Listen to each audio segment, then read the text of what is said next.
is time for another edition of AEW Unrestricted, the official podcast of All Elite Wrestling. Hello, Aubrey Everett. Hello. How are you? I'm fine. My name is Tony Schiavone, and Aubrey and I are going to talk a little bit about what is going on in AEW, because there is a lot going on. First of all, great to be working with you again. We're moving into the month of July now. And yes. Actually, I want to start off with a story real quick. Okay, good. Because I want to tell you how much I love you. Oh. I'm currently, as the time we're recording this, I'm still in Chicago because I stayed here an extra day. Detroit's only like 45 minutes away, whatever. So I had to pack all of my recording equipment, like my light, my stand, my recorder, all these cables and stuff, because I love you so much, so that you could take your ass and go back to Atlanta and record from the comfort of your bat cave. I had to like unpack a couple of shoes I was excited to wear just so I could make room for all this bullshit. Yeah. And I'm just sitting here like, man, fuck Tony Schiavone, man. Like, but I love you, bud. I wouldn't do it for anyone else. Thank you very much. I love you too. I was a little bit late getting here today because I've been on dog patrol. As you can see, the bug is not here with us right now. He'll be bounding up the stairs any moment now. So I had to I had to pull off on that to get involved in this. But I love you too. I really do. Yay. We are having a lot of fun being a part of AEW as we move towards this being our third year of doing this. A lot of great things have happened. A lot of challenging things have happened. As a matter of fact, one of the most challenging things has been the injuries that we have had here in AEW. And I think it's... No, keep going. No, I was going to say that I think it's kind of amazing. It's a challenge to be able to really put on a show when you don't have your big stars. And it's not to say that we don't have big stars left, because we do, but... we don't have CM Punk right now. We don't have Bryan Danielson. We don't have Kenny Omega. Kyle O'Reilly is out. Samoa Joe is off doing a project. Adam Cole has been hurt again. Dax Harwood of FTR is not hurt, but he is banged up. You may see the shoulder, that tape that he has on. Jungle Boy's not been around for a little while. MJF walked out. So it's been a challenge really to put together a TV show, and I know because I'm involved in that process.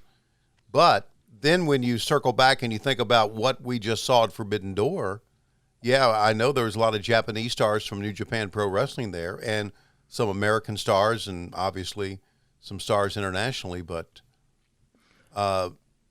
it's been a pretty cool time to be able to say, hey, we're doing well, despite.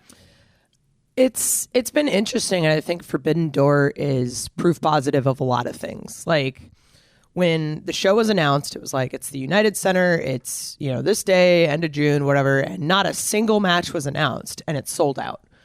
And I think that is a testament to what AEW has become, that there is enough word of mouth and enough proof on our part that our pay-per-views are must-watch. They're must-see. And our fans believe in us, and regardless of who's going to be on the show, they know it's worth watching. Like, we had it extremely successful pay-per-view, I think. Like, I think Tony said in his press conference, like, he was hoping for at least 100,000 buys, and that would have been, like, real successful, and we did more than that. It's just, like, all of our pay-per-views year after year have grown, and we're seeing amazing growth for the company. So from that perspective, it's great. And I think also, the running joke is like, oh, we hired another person this week because we just keep bringing in people. But then when we see, the unfortunate thing happens of all of these injuries, we get to take advantage of the depth of the roster that we have, the depth of the fantastic talent that we have, and the stars we've been building.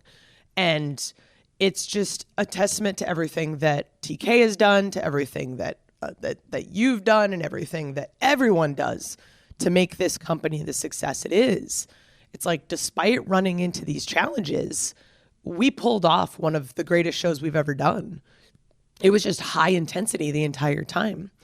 And I think the other thing that's great too is, and I was talking to Jericho about this, like, I don't think you can assume that the 17,000 people that were there were all like hardcore New Japan fans, that they knew who everyone was. Like, not everyone there knows who Shingo is. Not everyone there knows who, Shota Umino is. But our crowd was there for us, and they were into it. And it didn't matter who it was. Like, we did enough to sort of brought in some people on Dynamite. Like, Will Ospreay was there, had a couple matches. The rest of the United Empire was there. Okada, Jay White, Suzuki had been on Dynamite a couple times. So we'd done the work to sort of bring these talent into the light of our fan base. And they were there for us. And they were there the entire show. And they were just, you could feel the love from our fan base during that show. It was incredible. We have now had a couple of $1 million gates within the span of a month on big pay-per-views, Double or Nothing, and then, of course, Forbidden Door. And our next one, of course, is going to be All Out, which will be coming up on Labor Day weekend. Really not much to talk about as far as the card, or nothing to talk about as far as the card is concerned, but it's going to be back in the Chicagoland area once again. Okay, so Forbidden Door was tremendous. Fan response was incredible. It was such a fun event to be a part of on many levels. It's hard to pick out some of the great moments because there were so many, but obviously number one is Claudio arriving. And, he was tucked away in the back, and I got there early, and he was in Tony Khan's room. And that's kind of where I hang out during the day. It's not kind of where I hang out. It is where I hang out. It's where you hang out. And so, I mean, I get there like at 12:30, I think.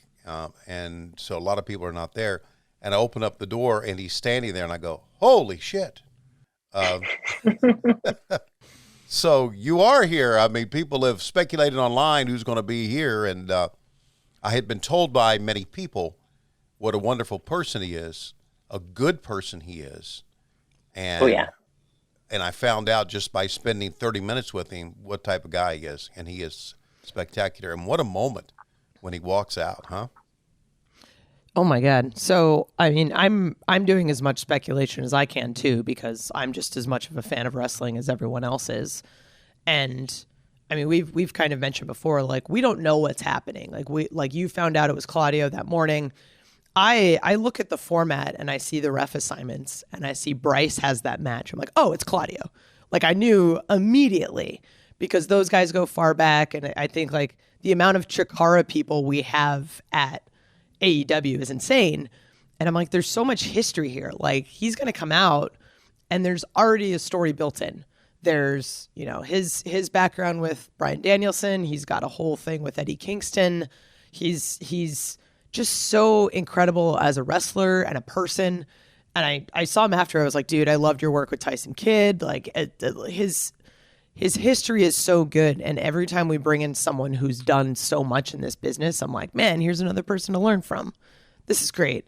So I'm excited to see him. The time of recording, we haven't done Blood and Guts yet. And I know that's how he's debuting in Dynamite. And I'm just so stoked for that. Like, yeah, the last Blood and Guts, which we did at Daly's Place, was incredible. This one is going to be even more so because instead of 5-on-5, it's going to be 6-on-6, and we're going to have another big crowd at the Little Caesars Arena in Detroit. First time in Detroit, so a lot of great things. Claudio stayed in Tony's room all day, did not go out, and hung out there with him all day. I have a dog on the way, by the way. Oh, yeah, there's Bug. He just walked in. I hear him jingling. Hang on a second. Hey, buddy. It's like Christmas time. Just jingle, jingle, jingle, jingle. Oh, pup. He just ate breakfast, so he's got to wipe his face on the carpet. Oh, of course, of course. So I'm going to talk until he starts barking at me. Anyway, so I talked to him all day, and I got to know him very well, and some people came in who were his very good friends from, his times on the independent circuit and in WWE. And it was just great talking to him. And did an interview with Tony Khan, and I did, and so we had. It was just really a great day, and then the show started.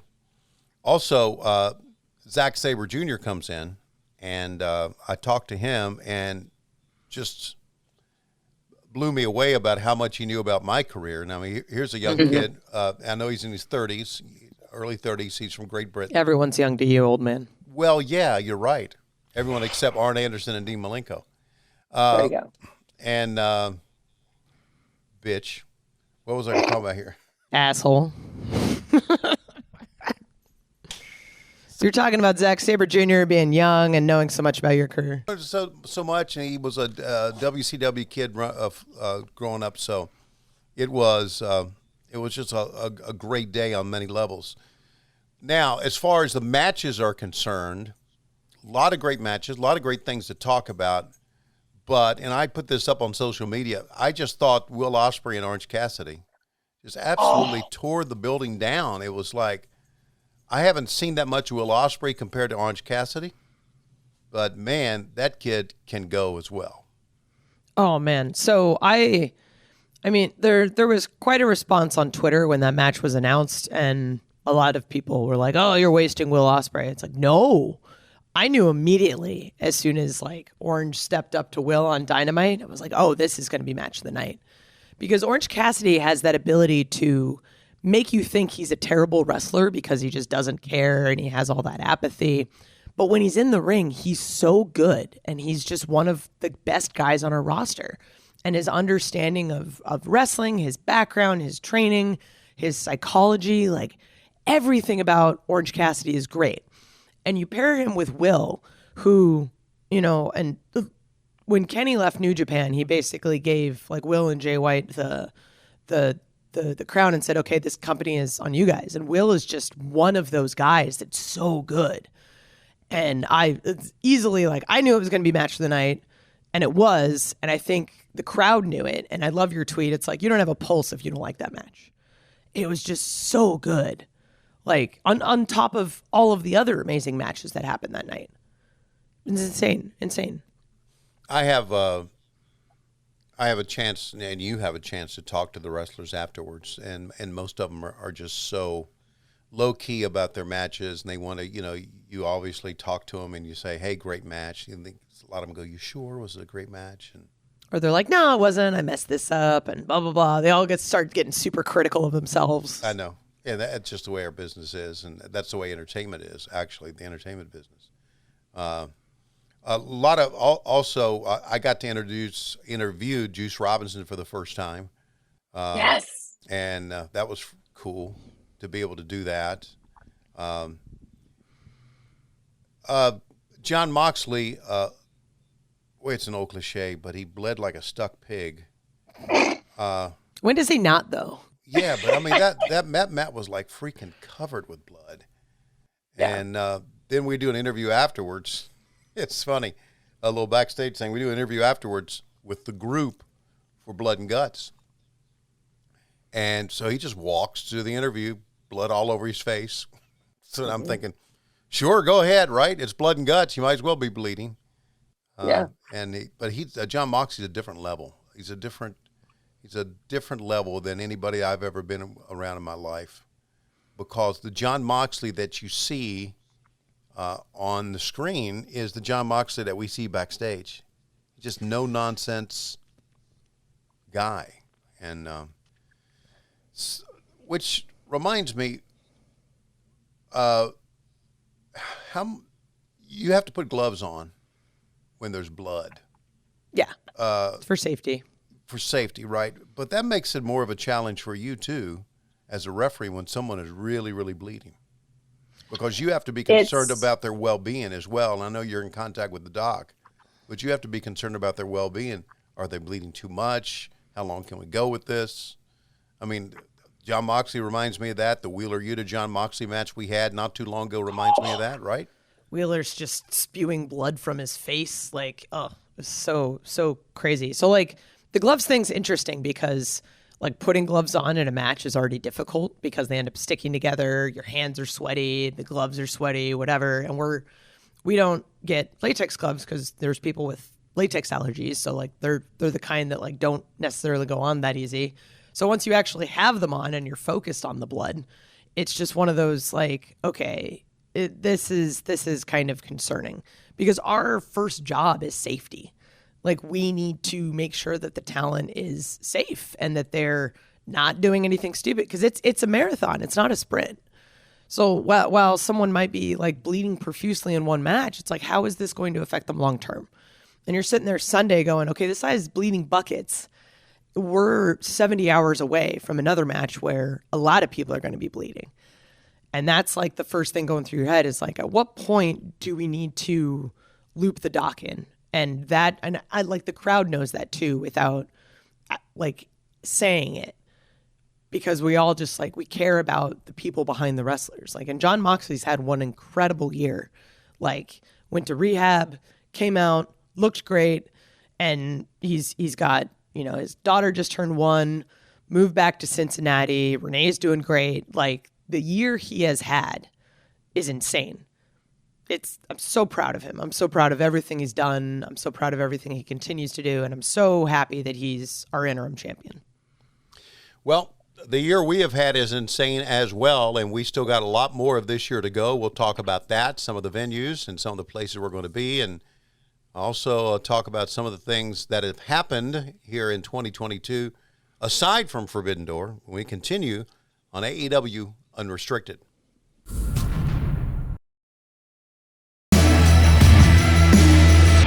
This is AEW Unrestricted, the official podcast of All Elite Wrestling. We've got Tony Schiavone and me, Aubrey Edwards, shooting the shit.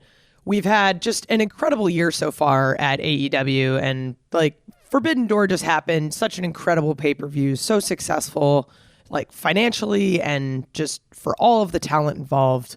What a show.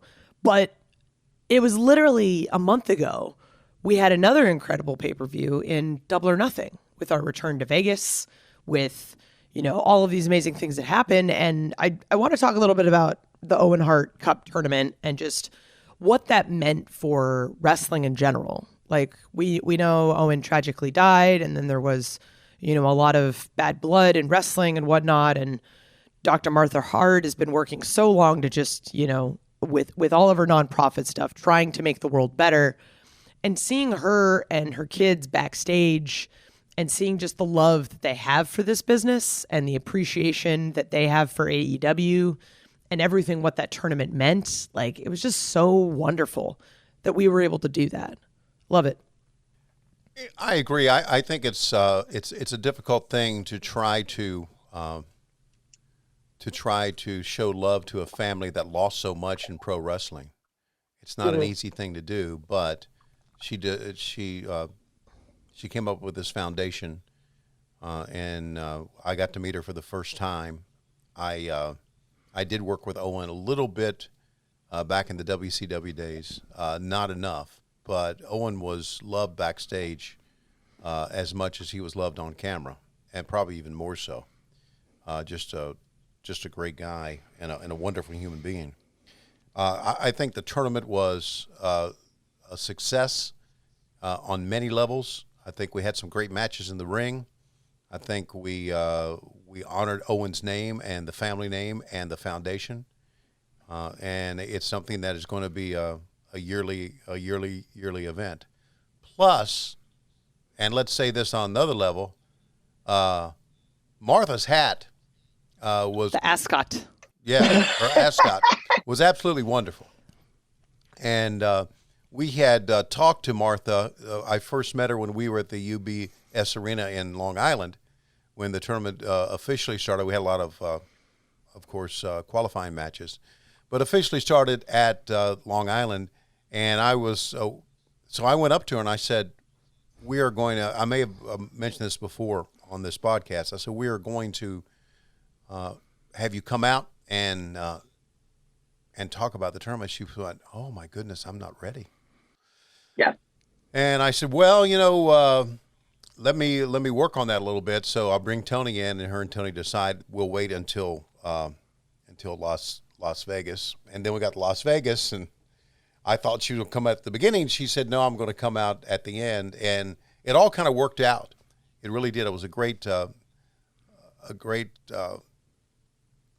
presentation of the belts to Britt and Adam Cole, and it's something that we're going to be seeing a lot of as we move forward here. And of course, it is part of me spending more time away from home than I had in many, many years, because I spent a week in Las Vegas, then we go to L.A. and we go to Ontario, and it was pretty freaking cool, man. Yeah, like. Did you gamble at all? Did you go to the? No, I don't gamble. I'm already really bad with money, so I don't want to just be intentionally bad with money. It's just yeah. You just want to be unintentionally bad with money. Right. Yeah. It's like. I get you. I'll put like $5 in a slot machine, and then as soon as it's gone, it's just like, well, okay, that was my gambling. Yeah, right. I didn't go to the tables at all, but I did sleep a lot. But that's another story. Yes. Boy, did I ever sleep a lot. But that was just a part of another great night of wrestling. And we have CM Punk becomes the world champion. Oh, so good. Just an exciting night. And, we talked earlier in the first segment about how, we've had some big gates. Think about this. We go to Mandalay Bay, the Michelob Ultra Arena, for 2 nights of big crowds. And then we go on Wednesday and again on Friday. And then 2 days later, we have the pay-per-view at the T-Mobile Arena where the hockey team plays. And we sell that out. And I got to thinking, in the same city, 3 big gates, it's almost unheard of in pro wrestling. I mean, it just blew my mind that we were able to draw that many fans to come see us when it's a televised show. I think the other thing that's interesting to think about is a lot of people travel for that pay-per-view in particular, or at least they did the very first year. And I think there was some excitement with it returning to Vegas. I know there was on, the roster side. But knowing that so many people traveled to that pay-per-view and knowing how expensive Vegas hotels are during Memorial Day weekend, like, that's a big commitment to ask from your fans. And they were there for it. It's like what I was saying in the first segment. Like, they believe in us and they know that we're going to deliver a fantastic product. And I think we've just proven that time and time again. It's insane to think, like, because we were at the Michelob Ultra Arena and, we have to clear out Friday night, move everything over to T-Mobile. And then there's posters going up about, like, Backstreet Boys are playing. I'm like, man, like, Backstreet Boys just sold out this arena too. We're on level of Backstreet Boys. This is dope. Like, when you start to think about it that way, it's like, man, this is great. And then we went to LA immediately after that, which was just crazy that we're at these historic venues. We're at the Forum. We're like, it's just so insane how, because we spent so long in Jacksonville and like those fans were there all the time, but being able to see the West Coast and seeing all the people that have been patiently waiting for us to be there and how just insane those shows were. Like, we're not even at like the official year 3 yet. Like, the growth we've had is just insane. I keep saying it, but it's like, it really is. You mentioned Jacksonville. I miss Jacksonville. I just miss the closeness and the camaraderie. I don't miss the late night staying up to 2 and 3 a.m. Shooting dark matches. But shooting dark. Yeah, but I do miss. I don't know. It just when we first. I think I mentioned this earlier on the podcast that when we first started in the pandemic, we were all concerned, and we were concerned about the business. We were concerned about the state of the economy. We were concerned about people's health. There's a lot of concern, and then I got to think, man, we're going back every week, and then by the time we got halfway through it, of course, we didn't know what halfway was at that time, but by the time we were halfway through it, it got to where it was. I thought it was really cool, seeing everybody in the same arena, and the camaraderie that we had built amongst us. I just and then when we finally went back on the road, I just like, man, I miss Jacksonville. I really do, but not to the point to where I don't want to see the big crowds again. But I just thought that we developed a closeness of a company during that stretch of 2020 and 2021. I think the big thing is because we were all concerned about the pandemic, and Tony especially wanted to make sure we were all safe. So we're all staying together in the same hotel. We're all eating dinner together. We're all partying together. And that sense of camaraderie really just became huge. And I think like we talk about culture all the time and how great TK is and what he's built and how he's just one of the most caring people in the world. But I think it was like the Jacksonville run was really like the product of that. And I miss Jacksonville too. And it's weird to consider that this will be our first year where we've been touring every week. We haven't had a full year of touring. Like 2019, we started October. 2020, we got cut off after Salt Lake. So this year, 2022, will be the first one where we've been on the road every year. And it's insane to think about that 2 years ago, we were in Jacksonville every other week. And now we're literally everywhere else every other week. Listening to this podcast, if you're wondering out there, gosh, Schiavone and Aubrey are just singing the praises of AEW.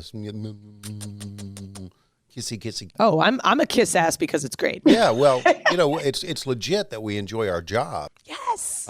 In a sport or in an entertainment that you don't necessarily always enjoy because of the travel and because of the toll it can take on your body and staying up late and going from town to town, and it's just we do enjoy our jobs, but the jobs do come with a lot of challenges, and but if you work for a good company, the challenges are much easier. I think it was I went home for 30 hours in between. Where were we before? Milwaukee and Chicago. Right. So I'm just like, I've literally seen my husband like 2 days this month. Yeah. Because we were gone for so long. Right. I'm just like, man, I really don't want to get divorced. I get that. And the fact is that you live out in Seattle, and we really don't go out west that much. We go to the Midwest, and we stay on the East Coast mostly. But really, if you talk about Texas, the Midwest, everything east, we'll be coming back out there very, very soon, I know, but it's got to be a toll on you to fly cross country as much as you do. It is. It's one of those, I'd compare it to my commute. Most people will sit in traffic and, waste their life in a car for multiple hours a week. I just sit in a plane. I don't have to think about, it's not like a bus stop where I have to like make sure I don't miss my stop. It's like, yeah, I'm going to one place. I get work done on planes. It's great. It's, I just happen to commute only 2 days a week. That's it.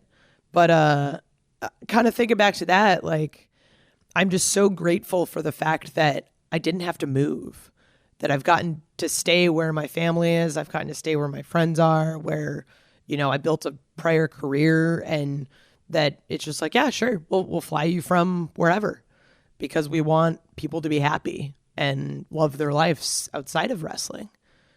Just to continue the ass kissing, like the fact I still get to stay in Seattle is great. By the way, let everybody know we'll be going back to Arthur Ashe Stadium once again. We were there a year ago for the inaugural Grand Slam, and gigantic crowd. You probably saw if you did not go, you probably saw the photographs of the crowd online, or you saw the television show. That was pretty cool. It was pretty cool that I'd never been to what is center court for the U.S. Open. And it was pretty cool to be in New York City and drawing that big crowd. Some memorable things for you from that show. What do you remember from that show? Like being in front of 20,000 fans is insane. And when you're in the ring, you don't necessarily see 20,000 people just with the way that the lights are, but you feel 20,000 people because they're all just on their feet. They're all engaged. And then the way that arena is built, all of the sound funnels into the middle. So it just feels even bigger.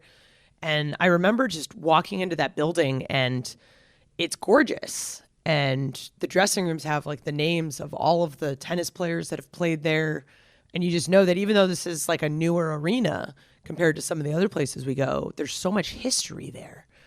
And I remember that night in particular, because that was the first night I worked with CM Punk. And I was originally supposed to do his first match, but that it didn't happen for a number of reasons I'm not going to go into. But like he said, like, yeah, I want you to do my next match, and it ended up being in front of 20,000 people, him and Will Hobbs. And I'm just like, this is a dream. The guy that got me into wrestling, and now I'm in this ring yelling rules at him. How insane is life? We've come full circle. We'll be going back to Grand Slam and going back to Arthur Ashe Stadium on September 21st for our Grand Slam event, our Grand Slam Dynamite, and, of course, taping Grand Slam Rampage. So keep in mind that we'll be going back there once again. All right. We got more to talk about, including not only is it AEW now that you hear about, it's Ring of Honor. Yes. And we're going to surprise everybody by talking about Aubrey Everett's career as well. And because my career has been well documented. We'll do that when we continue on AEW Unrestricted.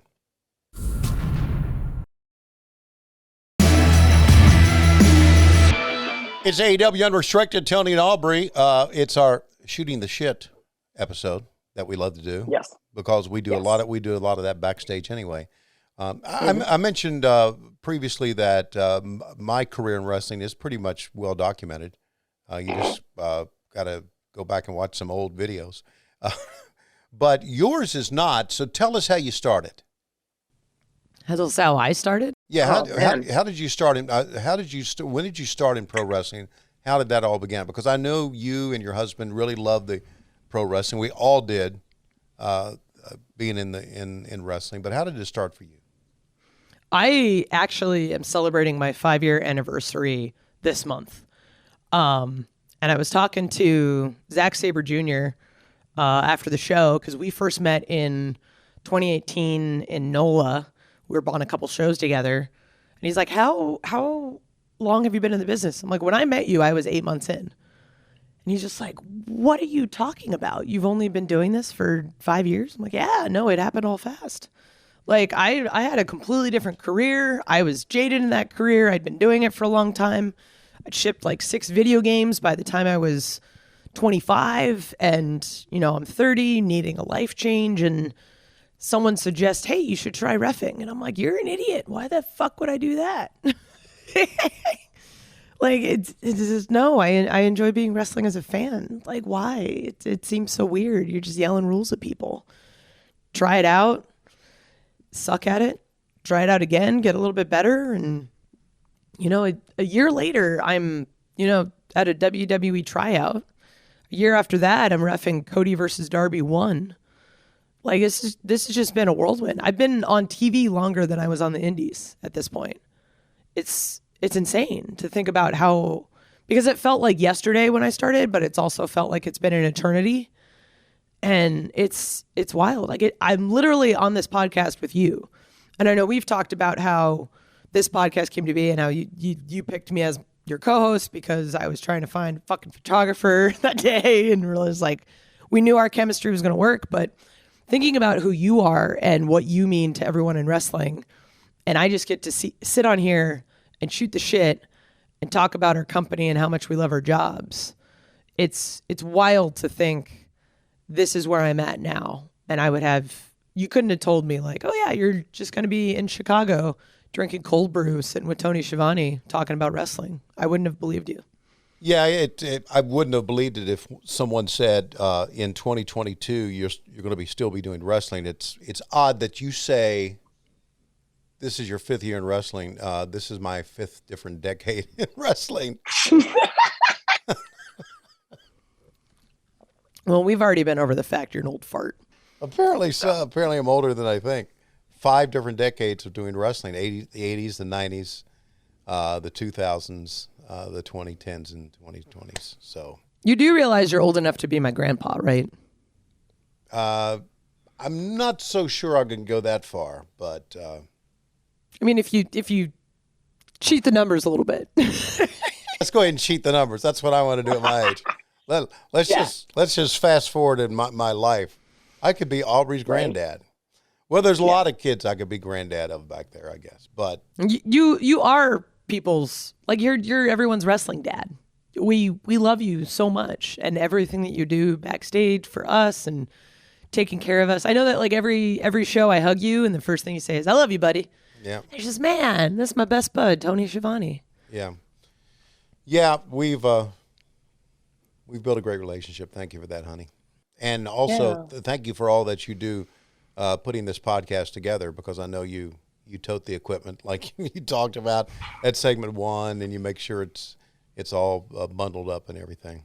So we just basically, like, Stacy and I do the work, and then you just show up. I just show up, or not show up like I did for those couple of weeks. Yeah, just like, I don't feel like doing it. Just call Alex. All right, so Ring of Honor is a reality purchased by Tony Khan, and it gave us an influx of titles, gave us an influx, I guess, of footage to be able to use, and talent. We now, what do you think this means to the industry? I think it's great. I think, like, they've got the big pay-per-view coming up, Death Before Dishonor. I think it's the 21st in Massachusetts. It means so much because Ring of Honor has meant so much to wrestling in general. The history that show has, the history that is tied to AEW, the amount of stars that we have had that have been built through Ring of Honor. Like, the CM Punk Summer of Punk is synonymous with Ring of Honor. Bryan Danielson is synonymous with Ring of Honor. Claudio Castagnoli, like Jon Moxley, all of these guys, the Young Bucks, Bullet Club, like, all of that is just Ring of Honor. And I remember hearing the news at the end of last year when they're like, "Oh, we're folding, everyone loses their jobs and stuff." And I think immediately, like, passively, the joke was made, like, "Oh, it's okay, Tony's going to buy him." Like, I didn't think it was actually going to happen.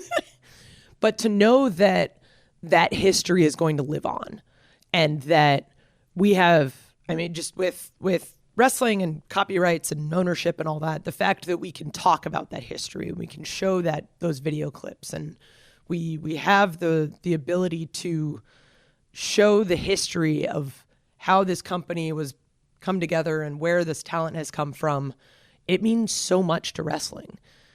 And I think the people that have been Ring of Honor, like, I've been a Ring of Honor fan the entire time I've been a wrestling fan, and I'm so happy to know that is going to keep living. And there's so many people that have had great runs at Ring of Honor that are going to continue to have great runs of Ring of Honor, like the Briscoes, Jonathan Gresham, all of these guys. Like, we had Dalton Castle and Jonathan Gresham for the title at Battle of the Belts 2. It's just insane, the amount of opportunities that this talent is going to get now. Right. Ring of Honor actually became a reality during my hiatus, my 18-year hiatus from wrestling. So I was not that familiar with it, but I did know some people that worked at it. But it's amazing how many people went, quote unquote, through Ring of Honor or was a part of Ring of Honor during the course of their career, and it shows you how much of an impact it had on wrestling. So it's great to have them here. Now, you're right. The next pay-per-view is coming up in the month of July, which is going to be a Ring of Honor pay-per-view. Death Before Dishonor. We also have, obviously, you're seeing that Tully Blanchard is a part of Ring of Honor now with his stable. Yes. And Jonathan Gresham is the Ring of Honor World Champion. Mercedes Martinez is the Women's World Champion. Wheeler Yuta is the Pure Champion, which I love. I love the idea of a pure title. And, of course, Dax and Cash, FTR, are the Ring of Honor Tag Team Champions. So we got some pretty solid champions in place. And as we move on, I know there are plans for Ring of Honor. I know fans are out there, like, as the old cliche goes, chomping at the bit. When are we going to see more Ring of Honor? Well, it's a process. Yeah. It's a process. And we'll be seeing more of it as we move along. So do you think it's I shouldn't even address this. because every fan has their opinions. Some opinions are good. Some people just want to call shit. But do you think that there are too many titles now? Now that the Ring of Honor, we've folded the Ring of Honor title in, and we have the All Atlantic title. I don't. I like title matches, but now we've got all the AEW titles. We have including the All Atlantic title. We have all the Ring of Honor titles. So I really enjoy all these titles and all these title matches. Give them a reason just to wrestle. Give them a purpose to wrestle. I mean, like I just talked about history, right? Like every title has history associated with it. Like Pac is now the first ever All Atlantic Champion, and you can't ever have another first. And the amount of work he's done to get to this point, like that's something that he's earned. And I was so happy to see him win that.